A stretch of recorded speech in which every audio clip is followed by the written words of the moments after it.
Hello?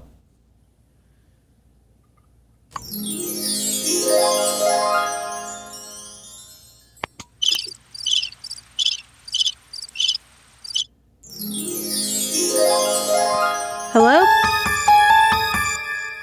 Can you hear me? Yes. Am I coming through the mic? Yes. Okay. I was so stupid. I thought I was finished setting up. I was just chilling, but I didn't attach the microphone or the headphones to the thing that those things need to be attached to. What a goon. Yeah. Sergeant Pooper's Lonely Farts Club Band. Sergeant Farters. Wait, Sergeant Butters. What?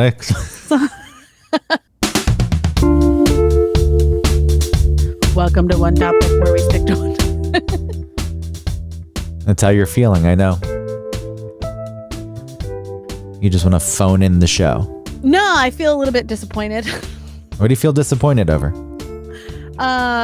Well, you're just telling me all about the money you're making. It's like, oh, that's cool. I'm not making money.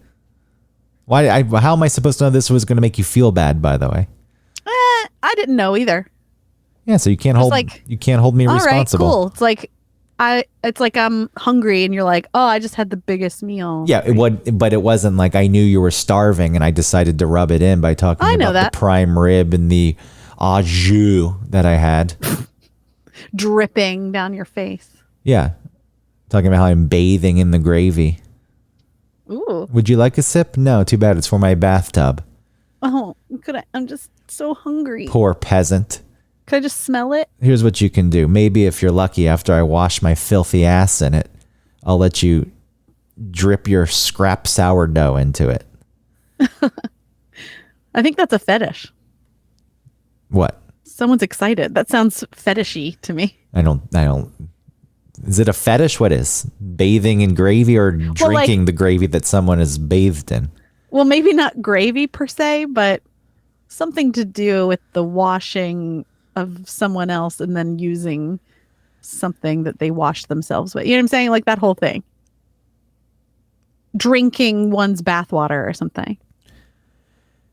Possibly. Yeah. I feel like that would kill you eventually. It can't be healthy. Though I did see some bullshit TV show called Extreme Cheapskates. Oh, yeah. Those got to be cooked, right? So many of those things seem more than extreme. I feel like it is. It was My Strange Addiction. Remember that one? That one seemed set up too. I like to eat the stuffing of pillows. No, you don't. Who likes that? Well, I feel like, I mean, there is a thing where people do that, but maybe not to the extent that are shown, like where they're eating their mattress and stuff. Well, sure. Then I think it's more, I mean, who am I to say, I guess, but I feel like they're probably eating more than just their pillow at that point. Oh, right. But that's like, the show's like, let's just narrow it down to the one thing. Yeah. On Extreme Cheapskates, though, a guy, his goal, like he was cheap overall, but one of the things he was trying to do was to get his water bill to zero. And part of the way he was going to do that was by he devised a pumping system where he collected rainwater in a big barrel and then he pumped it in to his bathtub. And then after he would bathe, he would save that water, then take a bucket and wash his dishes in it. And even before he got his pumping system up and running, when he would take a shower, that's the only running water he would use. Then he would keep it in the tub and he would bucket it into the toilet to flush the toilet, which fine. That's fine. Like, it's insane, but if you wanted to do that, no big deal. It's flushing your toilet. That seems within the realm of, I don't know what. And something like alarms don't seem to go off as strongly as whatever you're going to say next. Well, he took it to the kitchen sink where he would wash his dishes with the bathwater, the dirty bathwater. And I just have a hard time believing this because that's not sanitary. There's nothing sanitary about that. How do you even rinse it at that point? You get soap on there. You need to rinse it and you refuse to use the fresh water. I don't buy it. Oh, right. Because then even how are you getting suds off of that? Exactly. It just doesn't make sense to me. And well, he could have two sets. He could have like a sink that has two sides and one side could be filled with the soapy water and the other side is the not soapy water. True. But he's still dipping it in his dirty bath water. And you're going to tell me his feet and his asshole. Yeah, you're telling me there's no way that that's getting a person sick? Well, it's your own asshole. Would you eat your own asshole? A lot of people eat asshole. Would you eat your own? You're supposed to do prep. You're supposed to clean it to make sure it's sanitary and whatever else. Yeah, that's true. Bleach it if you're nice. Ew, no. Yeah, people bleach. I know people do, but that's wax. That's fine. Shave. So you don't have dingleberries. Did you ever have a dingleberry? No. I think growing up I had of one and I was like, oh my God, it's a thing. That's that thing. Oh my God. Not that look, it doesn't mean I haven't. Eric likes to state that I'm very hairy. I'm not, compared to some people, I'm not that hairy in certain parts. And there's some hair on my butt, but I don't think it's anything crazy. No. Not like, a wolf or a dog. Well, there are those people that have bald heads but have like hairy backs. You're not that type of guy. No, there's no hair on my shoulders. There's none on my back. Yeah. It stops at one point on my arm. It's not. So wait, what are you saying, that you don't have enough hair to make dingleberries? No, I'm not saying that that's the case. I'm just saying it's not egregious. And at some point in my life, I think the point I was going to make is probably, I just didn't know. I don't know. Right. There's never been a point where I'm like, oh my God. It was like during puberty for me. It was like during that weird developmental time. When you had a hairy butt. Well, you don't know what you're doing. You don't know how to take care of yourself. You're just learning your new bod.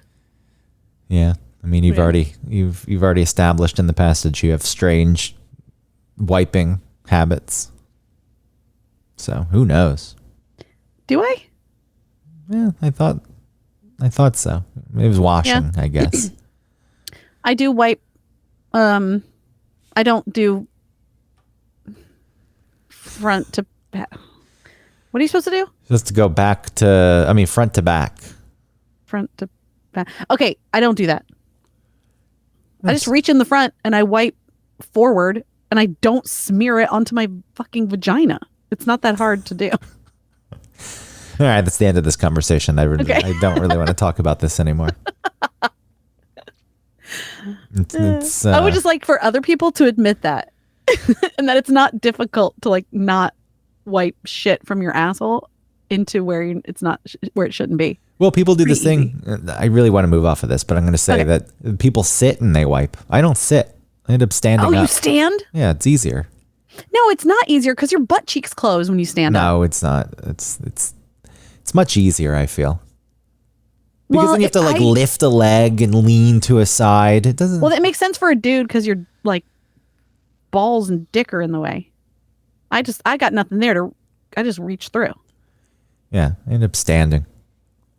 And then at that point, how do you do it with your butt cheeks closed? They're not clenched. I'm not clenching them. I know, but how do you get in there? I feel like when I'm sitting, my butthole is totally exposed. It's not very difficult. It's not difficult to get in there. I really don't want to be talking about this anymore. Why? It's interesting. No, it's not. I was thinking of that man eating his feces covered plates now, eating off of his feces covered plates. Yeah, you're right. He can't really be doing that. Eating his cantaloupe, which apparently is today's topic. Cantaloupe, not wiping habits. You never even introduced yourself. You're Autumn Fisher. I'm Greg Russ. I'm Autumn Fisher. Yes. Well, I was in a weird mood when we first started.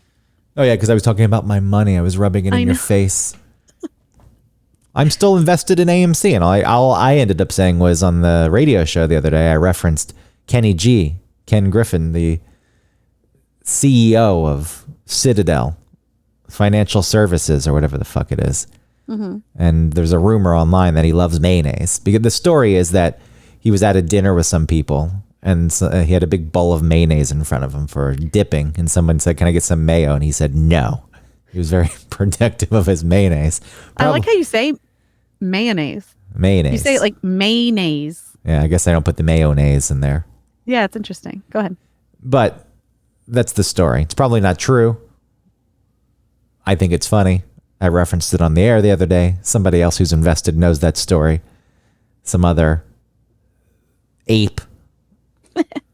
And I paper-handed. they probably appreciated that. And then, yeah, you said that you paper-handed AMC, which, sure. I never thought, people are going to call me a shill, but there's these idiots who are like, it's going to go to 100,000, 200,000, 500,000, $1 million per share. I was like, no, it's not. It's never doing that. Right. I was waiting for $100. I wanted it to be $100, and I got a little greedy because at some point it was at $70 and I could have made $15,000 and I didn't sell, and then it dropped all the way down most recently to 11 something.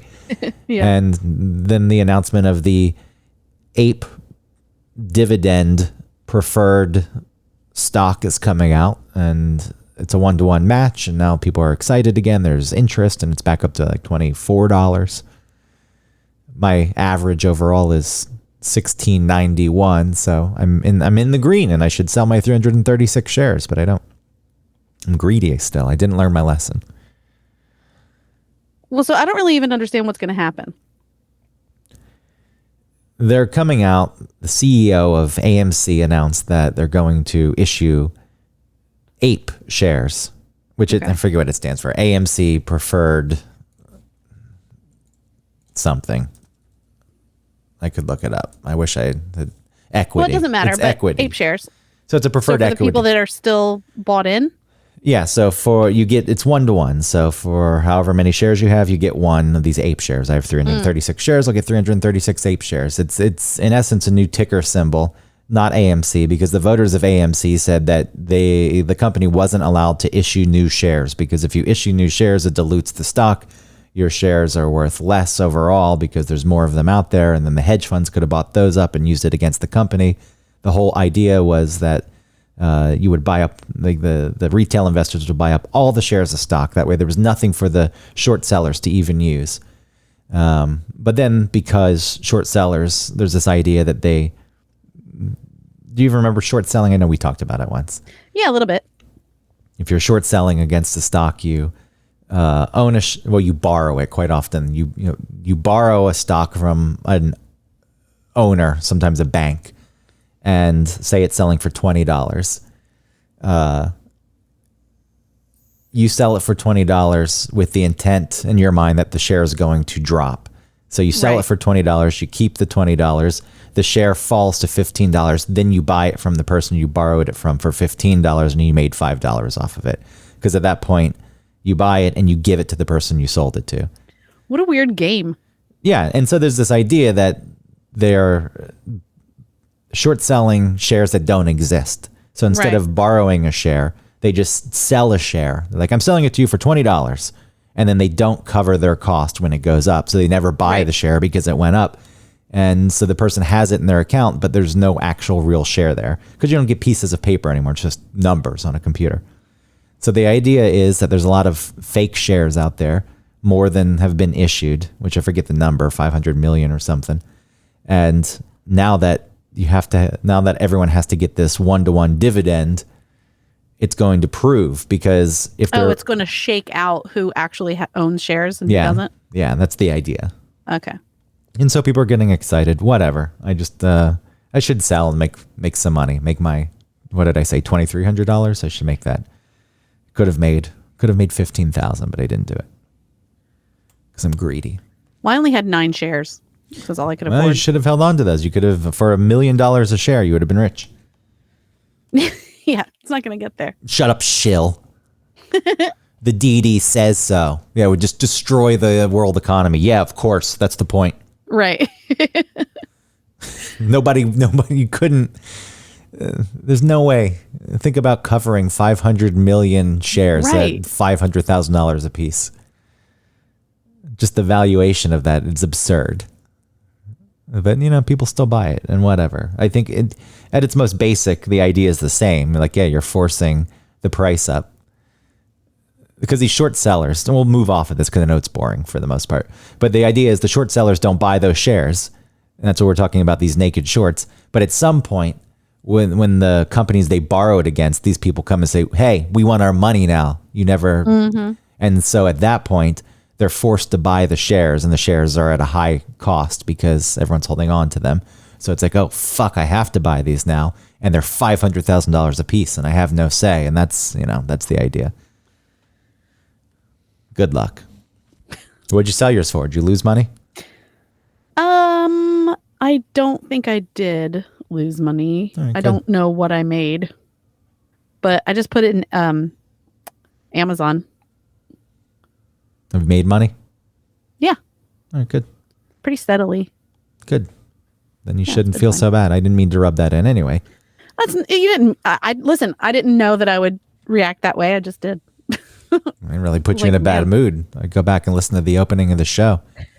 Well, I was singing that song that way. Welcome on topic, I didn't really know we were starting, where we stick wasn't to sure. one topic. but yeah, I was in like a weird place just for that second. So tonight's topic, cantaloupe. Cantaloupe. Yes, cantaloupe. A delicious breakfast berry. A berry? Yeah, I think it's considered a berry. Wow. Isn't that interesting? It's a melon, No, right? It's all pretty disappointing. Yeah, it's a melon. The word melon can refer either to the plant or specifically to the fruit. Botanically, a melon is a kind of berry, specifically a peppo. A peppo? Yeah, so a cantaloupe is a peppo. A peepo. Maybe it is peepo. P-E-P-O is peepo. Looking up the pronunciation now. Cute. Any fleshy, watery fruit of the melon or cucumber type with numerous seeds and a firm rind, a peepo. Oh. It's much like pedo. Cucumber. I would prefer it to be peppo. Peppo. Peepo. Peepo. I kind of like peepo. Yeah, but it's like pedo. No, it sounds like you're saying people in a weird way. Pedo. Peepo. Peepo. There's a lot of peepo up in there. Yeah, like a guy you knew. The Buffalo Bills. Buffalo Bills. Yeah. I shouldn't make fun of his speech impediment. But It's cute. when he was talking about the Buffalo Bills were his favorite football team. My favorite. So there you go. Yes, the cantaloupe, Yeah. quite often involved in continental breakfast offerings, along with the honeydew, worst. blueberries, and the occasional strawberry. That's the mix. That's the breakfast mix that you get. Grapes. They throw grapes in there too. Do you like cantaloupe? I think cantaloupe's fine. It's so dull. Do you It's like- the dullest melon? Do you like canary melon? I don't like very many melons at all. I don't really even like watermelon that much. What about And seedless? everybody loves watermelon. Do they? I mean, I feel like there's more people that like it than don't. I bought a watermelon once, not sliced, thinking I'm gonna love this thing, and it just sat in my fridge. I never cut it open. I threw Well, it it's a out. whole thing. It's a whole kasha to cut open a watermelon. Yeah, it's a lot of work, and it leaks. Especially you didn't have the counter space. I mean, there was a place to cut it. One I section. don't know if of- a watermelon's big, and it's like unwieldy. Well, I bought a and little then one. while you're cutting sections of it to consume, there's like a giant still half of it that you have to set somewhere. It's a lot. I think that's this one I bought was a little bit smaller. It wasn't a huge watermelon anyway. I like the square ones that they have created. In Japan. Yeah, because it makes sense for storage. The cubes, I should say. They're not Right. square. The cubed watermelon. It's like a foot binding, right? Yeah. When you grow the watermelon, you put it in the cubed container and it takes the shape. Which makes a lot, think about it, it's a lot of sense. Shipping No, it watermelons. does make sense. You can transport it a lot easier. Yeah, you maximize your space. Yeah, making little bricks. When we were, when I lived in Atlanta in Zoffieville, we all sit around outside for a long time talking and drinking and stuff, and we came up with cube cumbers. Whose idea was this? It was all of ours. All together, collective? Yeah, I don't know. People don't know Zoffieville. It was on 13th Street in Yeah, Midtown. Zoffieville was A this little- shithole 2-story apartment complex. They were not shitholes. I mean, compared to what was around, I mean that it's endearing. It was endearing. It was Oh, it okay. had character. But they weren't the nicest apartments. They weren't awful. They weren't falling apart, but they were They were better than the white apartments next door. the tower. That was no, you're talking about the small building next door. Yeah, that Sure. little. Yeah, ours was way better than that. They were mix matched over the years. Hodgepodge. Yeah. It was, hey, this needs to be fixed. Okay, here's a thing that doesn't match anything else, but we're going to put that in there. It was the best. But So it was called Zoffieville because the owner was named Zaffi. and he, Zafrir. and he had bought the building in like the early 80s. Yeah, it was 100 years old. And he probably made God knows what. Oh, yeah, I'm sure he made millions. Certainly millions. Tens of millions? 100 million? What do you think? Maybe 10. He held out. He held out Maybe for a under while. 10. Because that whole area transformed in Atlanta. This 13th Right. Street was filled with condo towers that are 50 stories high. 30 stories high? I don't know. Tall. Whatever it takes. They were tall. Yeah. And then this was just a little cove amongst all that where God, it was the best. a bunch of riffraff lived. And we would all sort of, in the nice weather, and even in the colder weather, we would all come out to the courtyard and sit and drink and chat. And, people would get high. It was just great. We'd play games. People laugh. get high. They do LSD and watch Across the Universe. Yeah, it was great. Talked about the Beatles for 24 hours. No, it was just really great. And we all came up one night because we talked about the cube watermelons that exist. And so we thought there should be cucumbers. Just because of the name. Yeah, just because it sounds right. Cucumber. Yeah. All right. I voted for it to be long, and then therefore it's not really a cube anymore, but it's close enough. Because a cucumber that would be like really big, that's it. Kind of it would be weird, right? It would be like not cucumbery enough. Cuboid. It would need to be like an extended. I don't know what that's called. Like not a cube anymore, but like what's a 3D rectangle?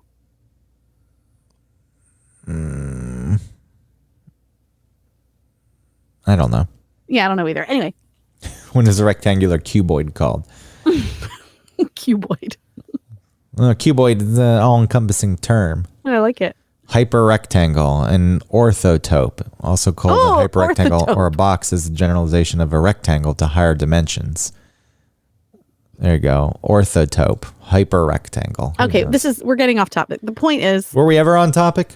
Sure. yeah, I think what you were using the word generator and Cantaloupe existed within that, I think. And then I was saying that my 40th year, I think, has been my most. Wait, you're just jumping right to this. We're going to work our way there. I had to ask you about the canary melon first because I never heard of the canary melon. And it's very similar to a cantaloupe and a honeydew melon. It has a distinctively sweet flavor, slightly tangier than a honeydew. Distinctively sweet. Yeah, right. And it's all like one note, which is like it's almost like if a melon was in a room. Oh, you know how you can like smell somebody that's been in an elevator after you? Not like the super strong ones, but just like someone's perfume or something. Yeah, when they fart. No, not when they fart. Like a nice smell. It lingers. What I'm saying is, it's like if a melon had a scent and then left the room. That's what I think all cantaloupes taste like. Distinctly like something, but not much of anything. What about the Santa Claus melon? Did you know about this thing? The Christmas melon, also known as the Christmas melon. Never heard of such a thing. It's a variety of melon originating in Spain that grows to about a foot in length and is ovoid in shape. It has a thick green striped outer rind and pale green to white inner flesh with a mild melon flavor. That's spelled with a U. Mild. And sweetness, close to honeydew melons. How do you even cut like these things? nothing. How do you prepare these things? You cut them and you eat them. What about a melon baller? Well, that's just for like when you're making not a mise en place, You just scoop it out. not a charcuterie, because that's with meat. What's it called when it's like fruit? Platter. Well, yeah, whatever. A fruit platter. Fruit parfait. No, parfait is like a yogurt. Is it? Yeah. With granola? Yeah. What were those yogurts that you mix Oreos in, or Reese's Pieces, or M&Ms? Just making a dessert cup for breakfast, but they're like, hey, it's yogurt. And dump this pack of Oreos into the top and mix it together. They were good. They still have stuff like that. I enjoy that. Kefir. Did you ever enjoy kefir? I tried. I didn't try kefir. I tried skyr, What's the difference? which I think is Swedish. I heard kefir. Oh, it's in between milk and yogurt and consistency, and you dump it on your Cheerios, and it's delicious. And I did it, and it was fine. Oh, okay. You ever put fruit in your cereal? I used to put bananas in my Cheerios. Yeah. That was freaking awesome. I did the same. I thought bananas were pretty good. Although I've been at this point recently where I was eating cereal and thinking about how disgusting milk is. I know, but sometimes milk is so good. It's ooze from another animal. Well, it's not ooze. It just oozed out of an animal. And think about think about the milk you're drinking. It's just mixed together from a bunch of animals. I know, that is weird.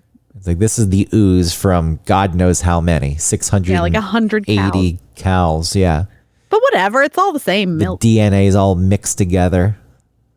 It's just if you could like look at it at a molecular level, it would be a goddamn mess. It is pretty. Doesn't bother me. It is pretty disgusting. Same thing with ground beef. How many cows? Oh, I think about all of that. Like when I am trimming off pieces of like chicken thighs and stuff, and I'm like, ew. This is just like the fat off of some animal. Or like I'm trimming out some of like the weird blood vein that's still in part of your chicken, you know? You're like, I'm just carving into this meat that was like at some point moving a chicken's body. Well, if you look at a rotisserie chicken, the carcass is just there staring at you and you rip into it with your fingers. I do that. I tear it apart because I use the carcass to make stocks. And it is gross. You like get the spine and stuff. Yeah, I was doing that high once, and then it almost ruined. I could understand how some people get to the point where they don't eat meat. If you think about it too much, it's like, this is absolutely disgusting.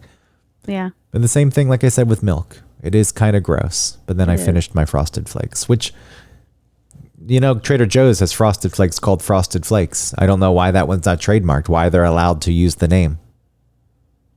When everything else is like Honey Nut Joe's. Right. Fake ass Cinnamon Toast Crunch.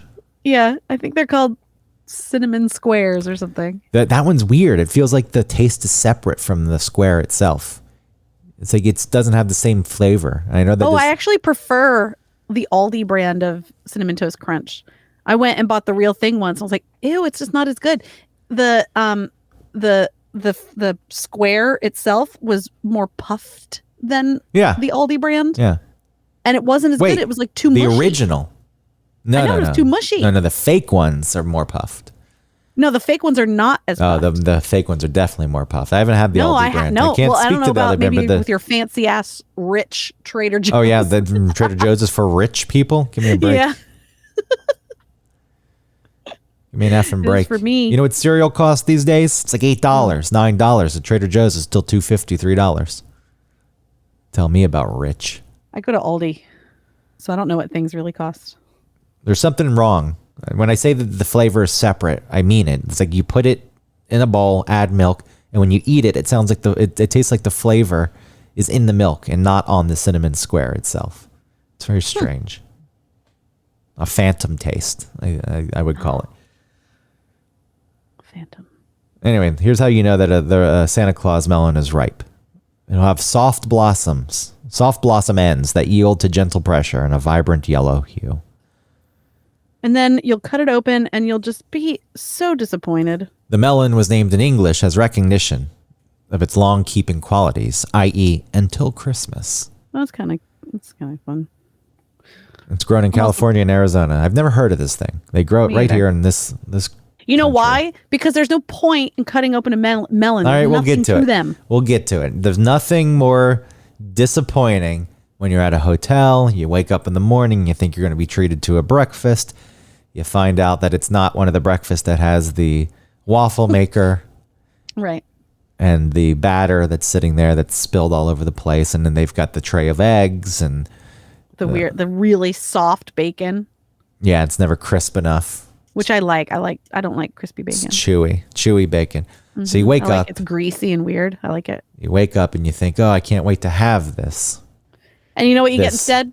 Well, do you think, oh my God, it's a continental breakfast. Well, at least I can have some muffins and toast. And then you go. What's left is the fruit salad, the breakfast mix. Yeah, it's a trapezoid of a green, thinly sliced melon and a trapezoid of some orange melon. This is really forced. We could have introduced this seamlessly. It's not forced. But we could have introduced this seamlessly, but here we are, tripping over our own feet, shoelaces flailing. Yes. How disappointing a breakfast is that melon breakfast comprised of honeydew and cantaloupe? Which leads us to Autumn's feeling of disappointment in general, not applied just to breakfast, expanded out into her 40th year of existence. That's really your 41st year of existence. You've been alive for 40 years. You're working on your 41st. Fruity first. Fruity Pebbles are disgusting, by the way. Look like boogers. They look like bloody boogers, the red ones. Think about that next time you're eating them. So anyway, yeah. I don't really eat cereal. You're disappointed because it's too expensive. It's outrageous these days. I got some Lucky Charms the other day. I was never a big Lucky Charms fan, but I still eat it like a child, where I had a spoon that was too big and I had to get a small spoon because I eat all the cereal pieces first and leave the marshmallows for last. That's what I did as a kid also, but as I got older, just like with Oreos, I never wanted to eat the cookie part, just the center. And now I kind of only want the cookie part. And with the Lucky Charms, I need both together. I need the not marshmallow and the marshmallow together, or else it's too, I don't know what, it's not enough of something else. It's called a marbit. It's called what? A marbit.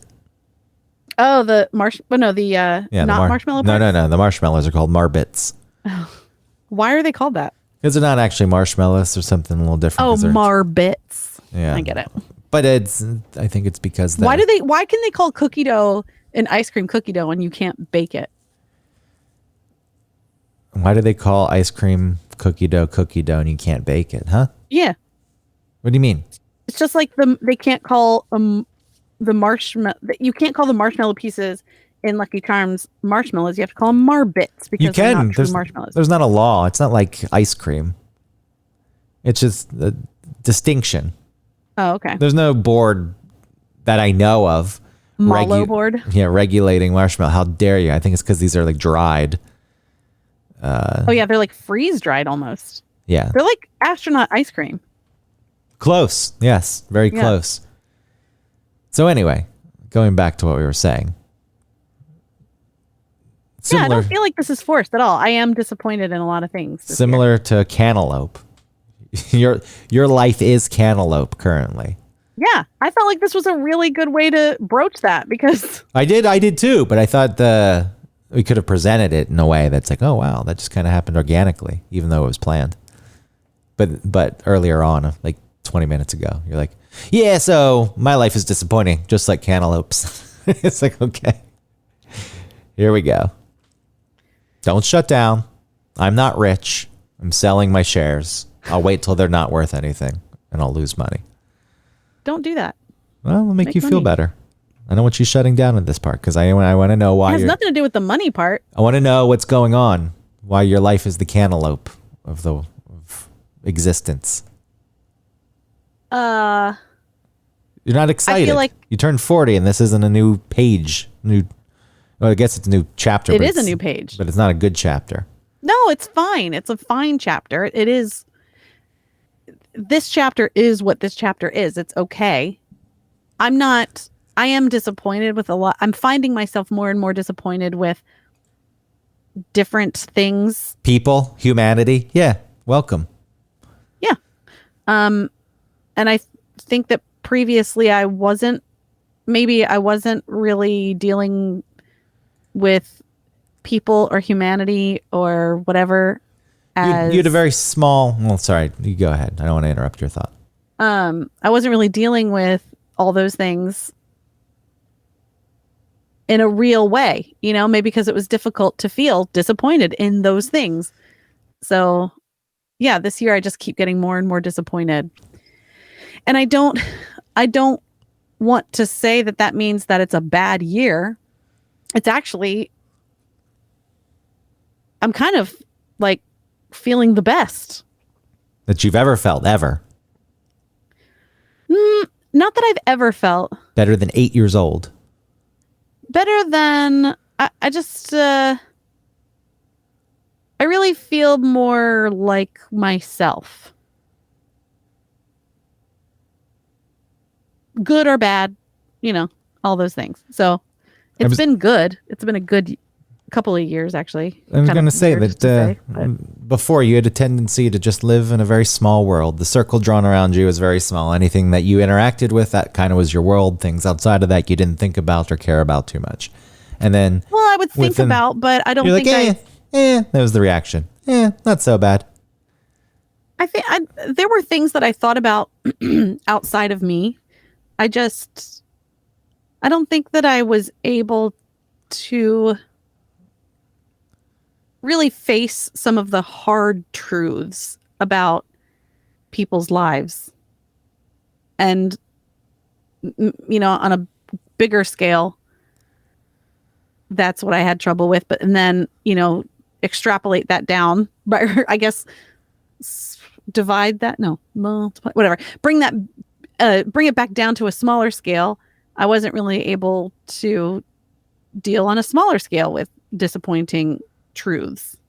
You had a low tolerance for the disappointing nature of reality. Yeah. And I that doesn't mean that I've lost faith, you know.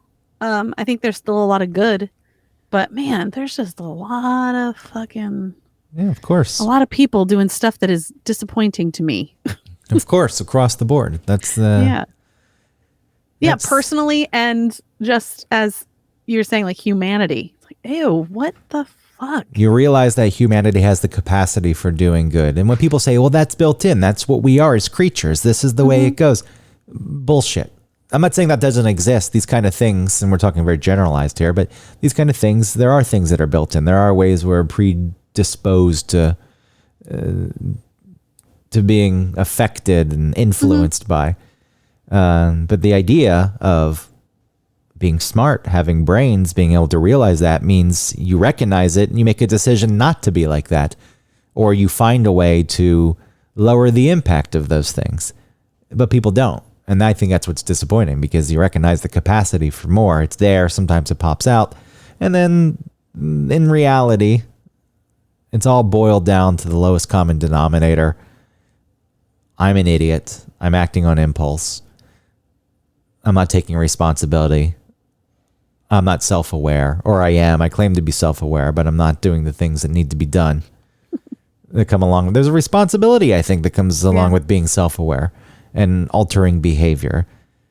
To me, it's a very simple way that I live my life. At its most basic, I feel as though I don't give a shit what anyone does until those actions start to influence another person negatively. Anyone. Like, all right, that's why someone on the train blasting their music, like, fuck you. Fuck you. Like, I don't give a shit how that person lives their life, what they do. The moment they come on and start blasting the music, and we're all subject to it, though, I think it's rude. And the reason behind it has nothing to do with anyone on that train. It has to do with like something else. And now you guys are sort of paying the price for whatever reason they think that they should be allowed to inconvenience others. They don't care. That's the person who drives in the shoulder because the traffic's backed up on the highway. Right. What the fuck? Sure, there could be an instance where there's an emergency, and you can't just say nothing's going on. Someone does that, but there's a person who does that, who thinks that they're above it. That one's a little weird because it doesn't really affect anyone else negatively, but it's entitled. Just unfair. It's entitled behavior. And I'm talking about this, like, that's at its most basic. If you're just existing, to me, that's the standard rule. It's nice, though, when you go out of your way to help other people or think of other people or do things that maybe are a bit of an inconvenience to you because it could make something better overall. And it's not for entirely selfish motivations. I think ultimately, you're not going to really do anything unless you get something out of it, even if it's selfless. It makes you feel good, let's say. But and in those instances, you can't fault a person for that. And I don't. until they post it online or something, a picture. Look at this thing that I'm, then they want the recognition. It's like, okay, then you're missing the point. Now it really is about you completely. But recognizing that this exists, the opportunity to do things, to do great things, to build things, create things, think of things, enact things is there. And then to just watch people be completely self-absorbed and focused on what gets them ahead, even if it's at the cost of other people, stabbing them in the back and drinking their blood. It's like, okay, this is disappointing. This is very fucking disappointing. All of you are very, very, very disappointing. I think, too, the fact that, and this isn't me trying to brag, but the fact that I did something and changed some things. Why wasn't my name on the Carathon? Well, that bothered me. That would bother anyone. Well, it's because you're a part of the show and you weren't recognized. You're not recognized as an employee of the station. I can understand why you were. Yeah. For anyone who doesn't know, the Carathon's raising money for, what is the Children's Healthcare of Atlanta? Is that what it is? Yeah, the hospital. And then the radio station afterwards put out a list of people thanking people who were involved, and your name wasn't on the list. Everyone who did the show. Except for you. Was on the Carathon. I wasn't there. Which I get that. That's not because you want to be recognized for being involved in the Carathon. It's just, hey, I'm part of this team. Right. And it feels weird. Like I would like to email her back and be like, hey, my name. But then it's like, again, I don't need a parade. I don't need anything. It would just be like, it just makes me feel like disconnected from, being seen as a part of this world. It makes sense. Yeah. So that was weird. I forget what were we saying before that? It sidetracked you. I'm sorry. Yeah. What were you saying? Oh, I guess. Oh, there was something you said. I don't want to brag, but. I was saying, because I did a thing that changed a lot for me. And then it made me sort of see the people I'm leaving behind, And I think that made me disappointed. It's like, oh, I'm doing something that's difficult. And I'm seeing that other people are choosing not to do that, which is fine. You want to avoid things that are difficult. I get it. But I don't know, just people that I expect to be better than me, I guess. Name names. No, I will not. Okay. Well, what are you seeing then? Give examples. Just people that are stuck in the same mindsets and never willing to grow or change or explore new ideas that are happening in the world. And I've talked about this before where you just like, as you get older, it doesn't even have to be about my whole experience, blah, blah, blah. It could just be like, as you age, it would be nice if people were more, again, self-aware and realize what goes on as you age, which is you just dig your heels in and the world continues without you. If you don't go with it, it's going to just keep going without you. And if you decide to just plant your flag at wherever you felt the most comfortable when everything was marketed to you and the world was yours and it's not for you anymore, it's for the younger people. You just like plant your feet there and you're out of touch. Things scare you, like the world scares you. You're confused. You don't understand things. And then you blame the world for continuing without you and talk about like how the world is stupid now. And it's like, no, the world is just continuing without you. And I refuse to be left behind. That sounds really cheesy and I don't mean it like that, but I do. I refuse just mentally. I refuse to just like, nope, that's not the way it was when I was younger or when I was a kid or when I was growing up. This is how we did it and this is how you're going to do it. It's like, no, let's deal with the world with the way that it is and do things within that. It is a shame that there is a point in people's lives when they realize they're being left behind, that they're not important. And this is mostly, it's not just advertising, but marketing and advertising, they do have their target demos. Yeah. And, that infiltrates a lot of our existence. It's everywhere. I remember when the MTV Music Awards were happening, I was like, I don't fucking know who any of these people are. I was like, well, I'm gone. Yeah, but there's a lot of media that dictates what's cool, and that's right. Youth oriented.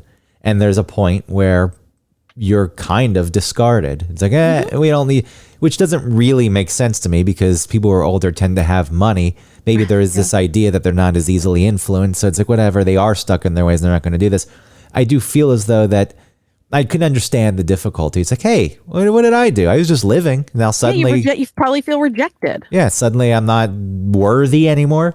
So that, coupled with then differences in opinion, which happens with every generation, Mm-hmm. I at least get why people dig in and rebel. It's maybe doesn't need to be so extreme. If you didn't have one part of it where, because you were older, you were devalued, if instead it was, you're older and right, you have wisdom, or and like that in itself can go awry. It's like, I have wisdom, I'm the older one, I know best. Sure, more than likely you have more experience and you can speak to things and understand things that are a bit more complex, and you can be familiar with the nuances and how to navigate things. But it doesn't mean that you're always right. So if we did go down that path, there's that side of it. But if there's this idea that there was some respect tied to aging, and then people came in with their new ideas, if you didn't feel discarded, maybe you'd be more open to listening to the new ideas. That's the whole thing overall. The moment someone is told that they're a bad person or doing something wrong, or their value is stripped from them, and they weren't doing anything, especially when you weren't even doing anything. Like, I've been doing nothing but sitting on my couch for years. What happened? Why did you do this to me? The natural inclination is to dig in and just become very defensive and stubborn. I mean, the natural inclination is a lot of things as an animal, right? But we also, like you said, are a thinking animal. So maybe you should be like, why am I digging in? Why do I feel scared with the world changing? Think and interact with what's happening. Well, I guess if you're not afforded the same courtesy from the other side, it also feels a bit futile. Yeah, but you can't then go around and start yelling at the other side, because they're the ones that don't have the wisdom. And so they're gonna be like, yeah, fuck you too, buddy. And they're just going to leave you behind. Well, they do get to lean into the, shut up, old person, you outdated relic. Right. So it's almost like they give you what you want. They're like, yeah, you are treated that way. And so then you get to lean in even more. It's like, self-fulfilling. See? Yeah, self-fulfilling prophecy. It's like gaslighting.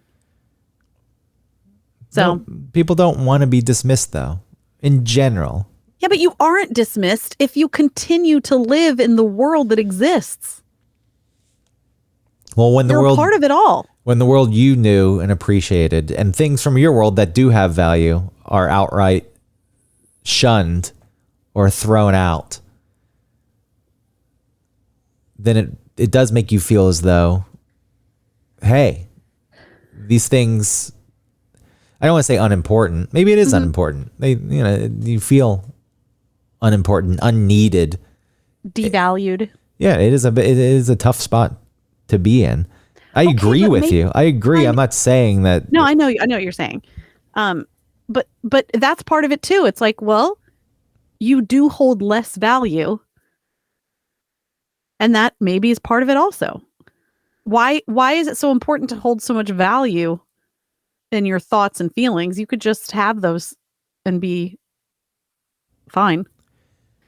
It's also strange to realize that you're getting closer to death, and when you're younger, options are endless. I can do anything. I have some time. I can make choices. There's still time to go down that path. I'll try this path first. And then at some point, not everyone, but a lot of people find themselves in a position like, how did I even get here? There were things I wanted to do, things I wanted to try. And then you have to self-preserve. And so I think dealing with regret or at least disappointment factors into it a bit too. Right, but just because maybe I wonder if that feeling comes with, again, you being devalued in society.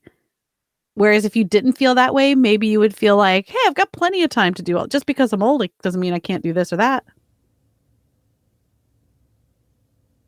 It is like, say you wrote something and you were 65 and it was great.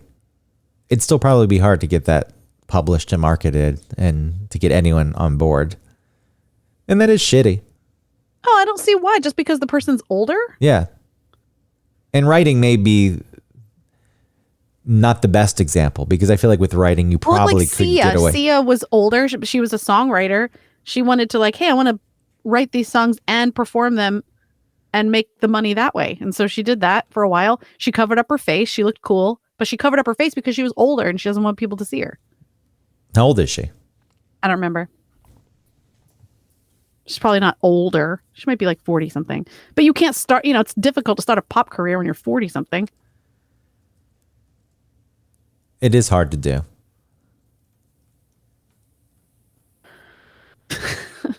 CIA age. It says 75 years. That's not what I mean. I know, I'm trying to. Is that how she spells her? It's S-I-A. Yeah, she's 46. Ugh. My God, this middle-aged woman's been fooling me. I've been listening to this music thinking it's some young sprite thing. Right. And it turns out it's a mom. Borderline grandma. That's what I'm saying. So, all right, so you got to work within. So you're encountering people in your life. A little bit of deductive reasoning. You can probably figure out who this is. Several people, I assume. Or is it one person? No, several. And so you're dealing with people who are acting like this. You expect more out of them. Mm-hmm. As you're going through this journey, for lack of a better term, yourself. Right. Self-discovery, opening up for the first time, trying to let the world flood your existence and all of the emotion that brings. Yeah. You think, hey, what the fuck? Why aren't you doing this? Why aren't you subject to these difficulties? Well, and the fact that I'm changing sometimes affects the dynamic, and it makes it a little bit strained. And I'm seen as the problem when I'm the one that is doing better than ever.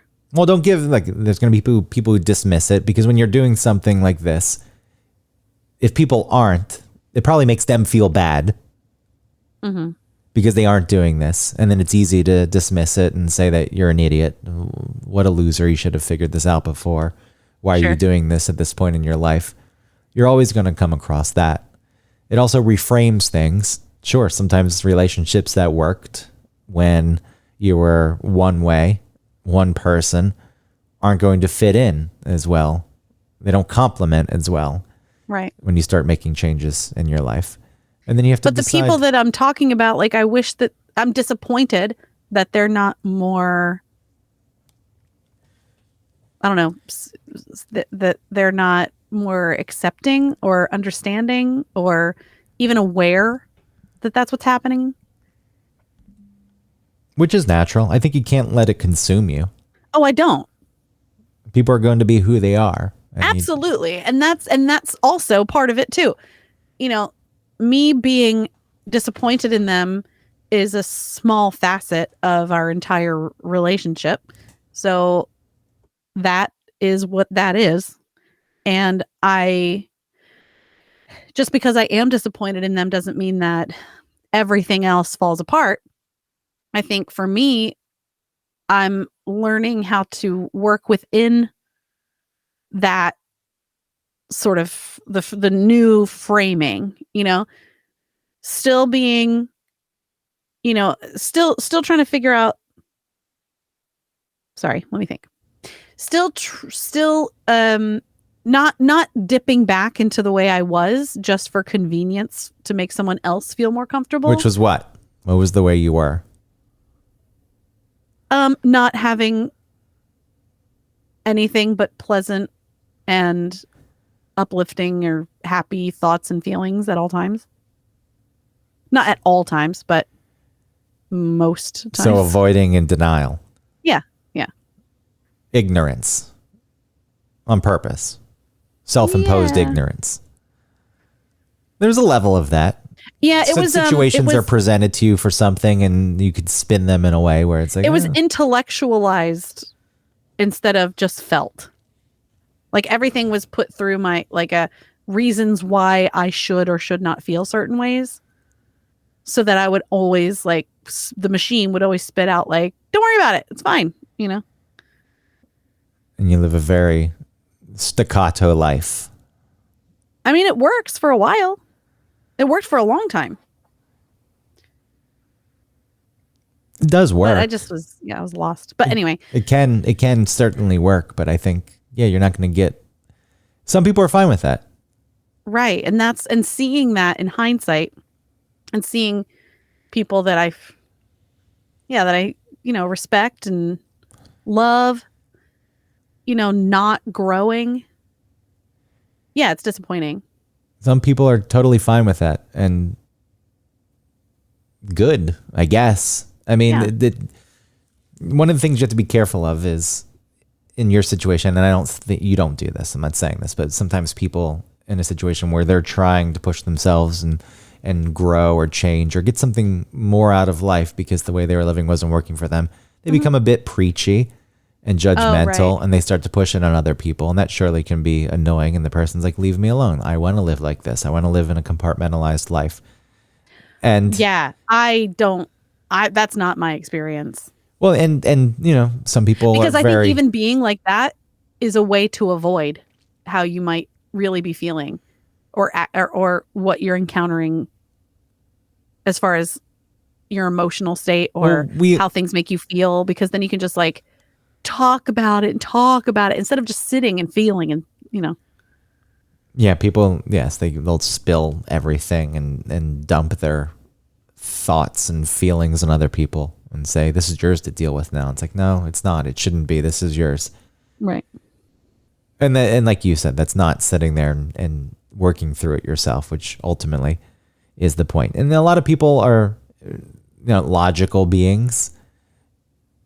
They need to, whatever works, I think. Whatever works best to get you through life for you. That's true too. If it's working for you, then it's working for you. And the people that I'm not talking about, it's working for them. And I'm not here to change that. It's not my job to change it. I don't even really want to put in the work to do that, to even express to them anything, because it's not theirs. It's mine. So I'm just thinking about it. And like I said, it's on a micro scale with intimate, with the personal relationships, like what we're talking about. And then on a macro scale with humanity and the way that people behave, it's pretty disappointing. I agree. Yeah. I felt that way for a while though, and I get labeled negative. Yeah. And cynical. Well, you are pretty cynical. I'm realistic. You're both ways, just like how you are about yourself when you're like a piece of shit, but you're also like all knowing and the best. It's the same way where you are realistic, but you do skew cynical. I don't think stating things that are true should be labeled cynical. I think it's accompanied with you, if your computer takes too long to save something where you think it's losing your data, you catastrophize. So I think that in the stew of you kind of helps it look like you're a little bit more negative. Yeah, that's for sure. That's neurotic. Right. But it's part of it. It's played up neurosis for show. It's not for show. For an episode of TV. No, it's real. People would enjoy watching that. Yeah. Every little thing becomes the biggest disaster in the world. They would love that. That wouldn't become grating at all. It'd be the highest rated TV show in the history of television. Or Netflix. Is that Seinfeld? I guess there were elements of it in Seinfeld. Yeah. Netflix. She had a toothbrush that was afraid. Netflix. Toothbrush. Remember when being on Netflix was like, wow, that's cool. Now it's kind of a joke, and nobody gets on Netflix because Netflix What? is It's not collapsing. a joke. Yeah, it's not the same. It doesn't hold the same cachet as it once did. So with It you, used to be Netflix was full of garbage, like the way that Prime is full of garbage. well, now. I wonder if there's people listening to this thinking you're full of garbage. Looking at the changes you've made in your life, how drastically different it is, and do you feel as though sometimes people think that you're the one self-preserving and you're filled with regret? And like, oh yeah, now you have to dedicate yourself to this because you've committed thus far. I don't know what other people think. I mean, not that it should matter. I'm just wondering if you're encountering that. I don't really encounter that. I really don't think about. I mean, I sometimes like trying to step out of yourself, and sort of look from the outside what this might look like. Sometimes I do that. But I also know that that's not a realistic thing. And like you said, I'm not trying to preach anything. And really what I go through every day is nothing. It sounds like this like journey and I'm working. Like it's not like that. It's just being honest with myself about how I'm feeling and like being okay with feeling negative or not liking my kids sometimes is totally fine and understandable. I fucking love them and that's fine. Everybody doesn't like their kid, just little things where I think before, if I acknowledged, how I might be feeling about someone I love that's negative, like if I acknowledge the negative feeling about someone that I love, then it would be devastating. Whereas now it's like, oh, that's just normal. You're the type of person that needs, like the way you were living your life, avoiding, compartmentalizing, justifying, dismissing, whatever it is. Mm-hmm. I don't think you were getting the things that you needed or wanted out of life living that way. Some people can get the things that they need and want, but always, I feel like as long as I've known you, like there's this idea I've had, it's like the things that you really want exist in the messiness of it all. And to avoid it was a bit disappointing. It's like, all right, I think that there's the things... Right, like it was easier, but it was boring. The things that would provide you... There's no fulfillment. Fulfillment exist in the fluid messiness of life. And you're missing out on all of that. And some people don't need to find the things that they want in that realm. Yeah, maybe that feels comforting to them. Where I was, sort of. I think a lot of people don't even know what they want and need, or they do, and they feel as though they can't get it these days, or it's passed them by, or it's too much work, and they don't end up going for it, or it's even like fantastical. It doesn't need to be a big thing. I think quite often people are looking too big. Mm-hmm. I need this very difficult thing that's going to be hard to achieve, that'll bring me notoriety and fame and fortune. And that's where my fulfillment lives, when quite often it's not. It really is mostly in admitting who you are and living your life in a manner that's true to that. Again, right? Yeah, we all have elements of who we are that could spill over. We're selfish beings by nature and self-centered because, all we are is in our own heads and not other people's. You can try to be as compassionate, empathetic, altruistic as you want, but you can't escape ultimately your own head, which is, bothersome sometimes for me. I think about it. It's like, I don't want to be in this head, and this is... I never think like that. I don't want to be stuck in this. I would like to escape it and exist everywhere. Everywhere I at think the that Sarah same Silverman, time. when she was depressed, like she said that she was at the water fountain one day and just like a wave of depression washed over her, and she was depressed for like a bunch of years after that. But she said she would have this reoccurring thought where she was all alone inside her head. It would make her really sad. I thought that was, oh man, that's so interesting. It makes sense. You saying that, I get it, I guess. Yeah, I don't know get if it could too, but I never articulate. felt it, but I understand it. Anyway, I was saying before, it's like we all have this battle that we are selfish, but being true to yourself as best as you can to the point where it doesn't impose on other people. That's the key. That's it. It's so simple. Yeah, I agree. Figure it out. Not that difficult to get there. No, I think it's important to figure it out. Open up your world and have more than cantaloupe for breakfast. Have Ugh. fluffy, runny eggs. They're runny and fluffy at the same time. I don't know how the hotels do it. Yeah, they're like wet. And chewy, rubbery bacon. And a waffle machine that, the kids are playing with. Those are the best waffles, though. Well, you know what's really good? Pancake batter in a can. But too bad that didn't take off. Oh, man. You should invest in Nate's food, but now they have Schmallow in a can. It toasts. I saw it. Oh, Schmallow's going to bring Nate's food. I own 5,990 shares of Nate's food. It's going to bring it to the top. How long are you going to hold on to that? Look, the reason pancake batter in a can didn't work, I listened to the podcast he released, which is him that's right. just talking on the internal microphone on his computer. It sounds like shit. And obviously someone was interviewing this guy, Nate, and they cut themselves out, so it's just his voice. But the pancake batter in a can had to be refrigerated. It was a very difficult product to produce and distribute, and they didn't have the support they needed to get it done. But Schmallow, which is marshmallow stuff in a can, doesn't need to be refrigerated. It takes this huge part of the equation away, and it's already selling. I was going to say like hotcakes, but it's too punny. That's You're going to want some more of this. So go buy Nate's Food stock. I forget what the ticker symbol is, and I really it's something MD. Yeah, you can find it if you want. NFMD or something. It's a food company and apparently a crypto mining company. Don't let that scare you. Invest, because the share, it's so cheap right now. This shares are so cheap. I don't know, 0.0014 cents a share.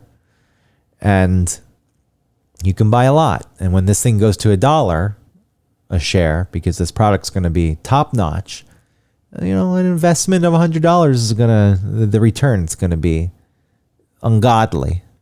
So should I take my money out of Amazon and put it all into I don't give financial advice. You do what you want. You're an independent investor. You make your own decisions. You do the due diligence. I have $11 that I could play with. It's just sitting there. I could put it in. Sure, but I don't want to tell you what to do, because make sure you put it in a limit order, though, instead of a market order. Oh, I don't know what that means. Well, because with penny stocks, they're so volatile. While you're placing your order, this thing could, if you're placing an order for 10,000 shares because it's so cheap and it just shot up for some reason to $1 a share, you'd be screwed because you had a market order going. And before it was placed, you'd say, whatever the market is, whatever the price is on the market, that's what I'm paying. And you thought you were paying 0.0014 cents, and then it shot up to $1. Then suddenly you owe $10,000. Oh. Instead of $7. I see. So you put in a limit order. When you're putting in the limit order, you say, I want to buy this share at this, as long as it's under this price. So you put in 0.0015, for example. And if that's the way it shoots up when you're trying, because a lot of times with these penny stocks too, they're not like, there's not people just on top of it, and your orders aren't going through immediately. It could sit for a few hours. Do you know if Schmallow is in stores? They're doing some test runs with Schmallow. Okay. Test runs. Going very well, though. People are loving the Schmallow. It's good for ice cream shops. It's good for home. It's good for soda jerks. Oh, all the soda jerks that are around. I think kids go to the soda shop after school. This is it. So put in that limit order. Say the most I want to pay is 0.0015. All right. 0.0015. I'm gonna use $10. Well, also with your broker, quite often, because of the way they make money through E-Trade? the E-Trade's one of these, because they make money with, there's like this profit sharing, or it's not, what is it? Payment for order flow. It's not profit sharing. Payment for order flow. A lot of the times the big financial brokers will pay the companies like E-Trade to handle the trades. So that's why it doesn't cost you to place a trade. But something like Nate's Food, it's not on the real markets because it's penny stock. I mean, and so they're going to charge you like a $7 fee to place the trade. Oh, no. So maybe you don't have enough money. Oh, man, I'll have to save up. You have to save up a few more dollars to get the shares. But I'll get a anyway, side I'm job. telling you, this is going to be big. It's going to be huge. Schmallow. I hope so. And they're crypto mining. They're gonna hit it big. They're gonna mine a couple Bitcoins and be rich. In like 6 years, they'll get one coin out. What the fuck have I gotten Whatever the myself fuck into? that means. I still have no idea what that means. What? The mining, like, what? There's a computer that's doing something until it gets a Bitcoin. It becomes more difficult to mine the longer time goes on. Well, my friend told me about this in 2008. There was a possibility. Yes, Travis told me about it, and I was like, what a bunch of crap. Yeah. Could have bought a Bitcoin back then and be a millionaire. You could have bought one. You possibly could have mined one yourself, but now you need computing power that you don't own and could never own. Right. That destroys the environment because it's using so much electricity. Cool. All right. Thank you, everybody. Go out, try not to get disappointed or be disappointed and live your life. You know what you won't be disappointed in is some locally made in Chattanooga hot sauce. Go to hoffandpepper.com, use our code OneTopic15, get 15% off some really great hot sauce made by my friend, Michelle Hoffman. So go check them out and tell them we sent you by using OneTopic15. So do that. Okay. Bye. Bye.